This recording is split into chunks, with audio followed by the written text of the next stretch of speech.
বাড়িতে বসে নতুন ভোটার কার্ড বানাবার জন্য ভোটার হেল্পলাইন যে অ্যাপটি, এই অ্যাপটিতে কীভাবে আমরা ইউজার আইডি আর পাসওয়ার্ড তৈরি করব এই ভিডিওতে দেখে নেব। তো তার জন্য আমরা প্রথমে যে ভোটার হেল্পলাইন অ্যাপটি প্লে স্টোর থেকে ডাউনলোড করে নেব। তারপর এখান থেকে অ্যাপটি ওপেন করে নেব।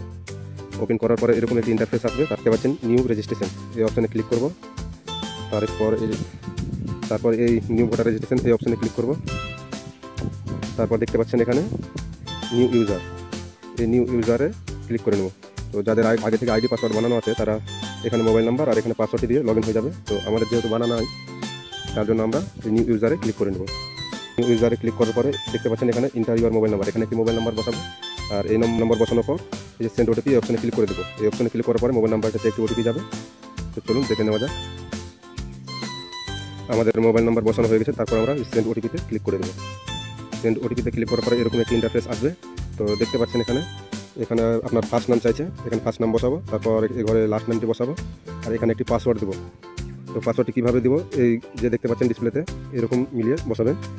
পাসওয়ার্ড বসানো হয়ে গেলে তারপর আপনার মোবাইলে যে ওটিপিটি আসলো এই ওটিপিটি এই ঘরে বসে এখানে আমরা সাবমিট করে দেবো।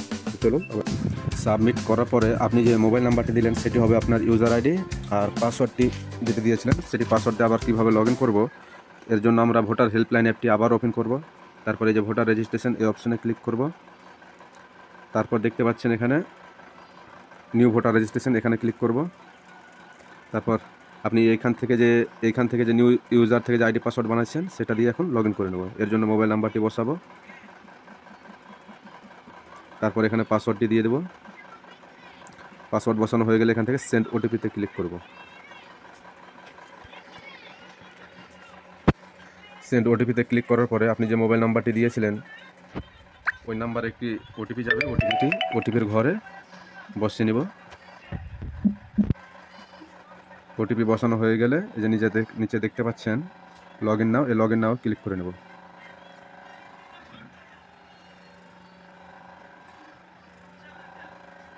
দেখতে পাচ্ছেন লগ ইন নাও ক্লিক করার পরে লগ ইন সাকসেসফুল বলে লেখা আসলো।